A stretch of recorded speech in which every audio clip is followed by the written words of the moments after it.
Welcome back to MMAOddsBreaker. Today we have Liam McGeary, the champ, getting ready to fight Tito Ortiz. Coming up here, Bellator 142, obviously September 19th on Spike TV.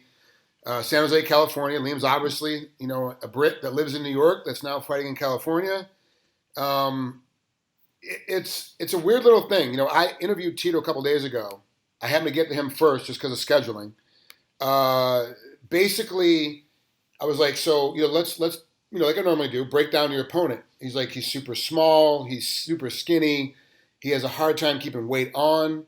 Obviously, Tito's very big. He's a very big 205-pounder. And then I was like, well, what else do you have to say? He's like, well, when I shook his hand, it was like shaking a girl's hand. Actually, he said, when I shook his hand, it was like shaking a chick's hand.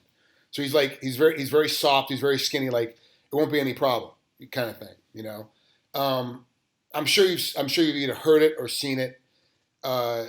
At this late stage in the game, does trash talking actually have any effect on the fight? No, it never had any effect in the first place. If all he's got to talk about is how soft my hands are or how skinny I am, then there's some serious problems. It's like that's the least. That should be the least of your worries. Because everything he said is complete opposite now. I have no problem putting weight on. I have the problem trying to cut the weight now. The size, this is the biggest I've ever been. I'm like 225 pounds or something like that. Holy crap. Compared to 202. Yeah. That's like you put on like 10 pounds then since 2 fights ago. Pounds, mate. Jeez. So how did you put the weight on? Just eating, or did you have a strength and conditioning program, or what changed? Strength and conditioning program, wrestling.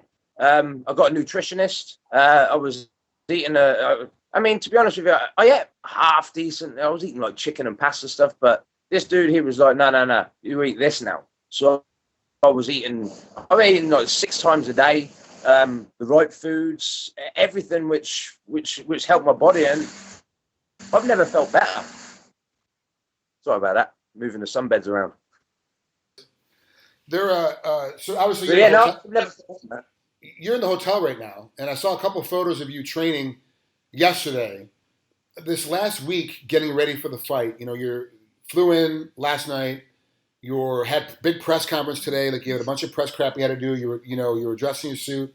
Obviously now press conference is over. You're back in t-shirt and shorts. Is it hard staying on that type of diet while you're in the hotel now? Because you were, like you said, you're eating 6 times a day. It's a different kind of food source. Like, how are you able to maintain that diet while you're trying to get ready to make weight tomorrow? Well, now I'm at the weight cutting bit, but and I've never done this before. So I'm like talking to my nutritionist. I'm texting him. He's like, "What's your weight at?" So I tell him my weight. He's like, "Eat this, and you'll see what you float to." Dude, I'm eating steaks and salads and fucking all sorts, man. It's everything. If a weight cut was this easy, I'd have done it a long time ago. So if it maintains being this easy and you're weighing 225, are you thinking about putting a little more size on and going up to 230, 235 and cutting back down to 205? Or are you going to stay at 225? I think 225, 225 is nice. You don't need to be that heavy. It makes you slow. I've not swelled up or anything like that. I've just added more muscle and more power. That's the key to that one. It's like I've just added more power to my punches. With the wrestling, everything is gone to where it needed to be. My legs have gone a little bit bigger as well, and I've got an ass. Instead of that hole in my back. Before, when you would cut weight, you're the only guy I knew whose ass would get bigger as you would cut weight. It's like you had nothing. It was fucking horrible. God, at 6'6" though. That's you're tall, so you're a very, very tall guy, and 220, 225 is really not that much weight on a guy of your frame. You could easily put more weight on. Is there going to be a point your nutritionists have already talked about where we're going to have to start thinking about keeping you off certain things and keeping your weight down? Because if you put on 10 pounds in the last 2 fights, how hard is it going to be for you to put on another 5 pounds, another 10 pounds? To be honest, I think I was just getting bigger and bigger and bigger, and it was just like with the strength and conditioning as well. And I mean, I was just enjoying it, you know. So I mean, out of fight camp, who knows? I don't know what size I'll get to, you know. But I don't think if I was at 235, I'm going to be an unhealthy looking 235 and a slow looking 235.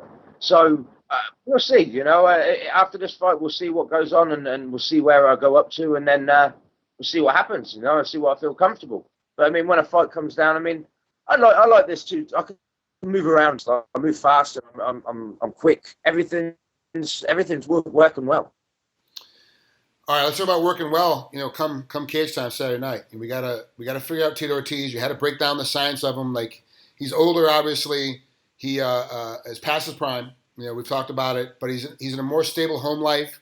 You know, with his girlfriend Amber Nicole now helping him take care of the kids and supporting him at home. He's actually found a real partner. So he might be past his physical prime, but mentally he's much better than he's been in a very, very long time. So it makes Tito kind of dangerous. But from a technical standpoint, how hard was it to break him down? Like, how hard is it to come up with a game plan to be able to beat him in the cage? I leave all the game plan up to my coaches. You know, I turn up in the morning and they'll be like, right, we're working this, we're working that. I studied this, I've studied that. But, you know, I mean, Tito's been around for a long time. So he does the same things over and over again, you know. So we've just been working a lot of that thing, you know, but game planning around that and seeing what patterns he's been doing, how he works when he does this. So, and we've just been working against that, really. And then doing what I do. Right. So who did you bring in to help get used to that pressure that he's going to give you against the cage? He's going to close the distance, put you against the cage. Who did you train with as a training partner that was, you know, he's in your guard and he's just throwing heavy elbows at you, you know, typical Tito Ortiz style. So who was your training partner? I mean, I have my usual training partners with David Branch and that, but with the wrestling, I've been working a lot of wrestling with Jerry Rinaldi and a guy who's called Scott. I can't remember his surname, but Scott, he's been a massive help, you know, and he's about the same size as Tito, you know. We've had Jamal's brother, you know, and I've had a lot of big guys like putting a lot of pressure on me, and the wrestling it's just gone through the roof, you know. I mean, I walked into wrestling practice and just not being able to do anything. And has it been difficult to deal with that you're the champ, you're the title holder, but the challenger is got more press and got a bigger name coming in? Is that difficult to deal with as a champ? Nah, man, I don't let the minor things like that annoy me, you know, or get to me. It's just, I mean, I see Tito versus McGeary, and I'm like, well, isn't a champion supposed to be like the first name and things like that? But at the end of the day, man, water off the duck's back. You know, I'm really not going to let that bother me. I've got the belt, and I'm going to show everyone why I've got the belt.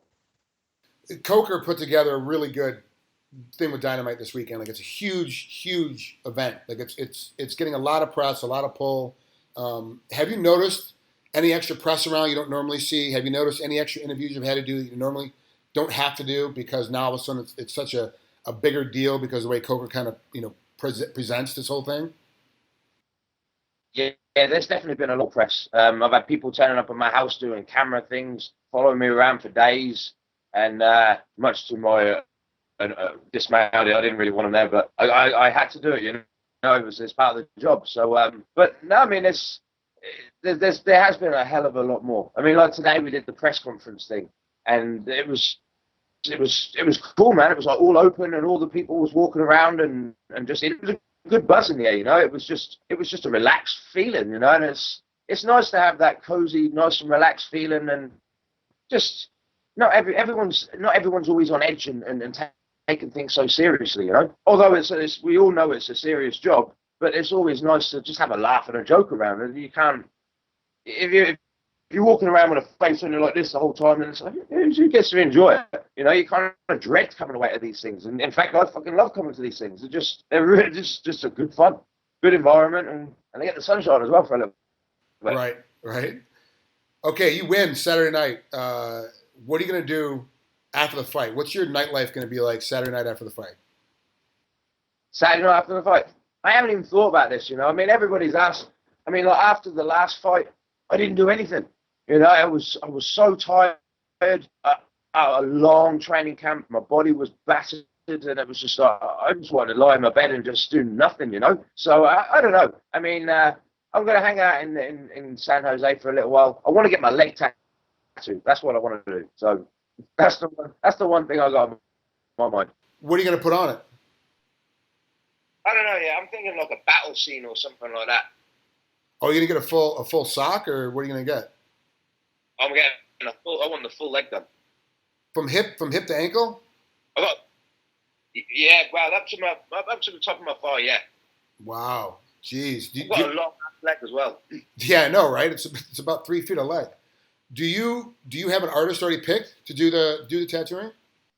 No, not yet. You know, I've been walking around. He does all the tattoos for all the NBA players. He's down in Atlanta. I met him at the Mayweather fight. I was watching it together with him. So I might have a bit of a chat with him and see what he can come up with, you know, and then just see what else is about there, you know, see what designs people can come with.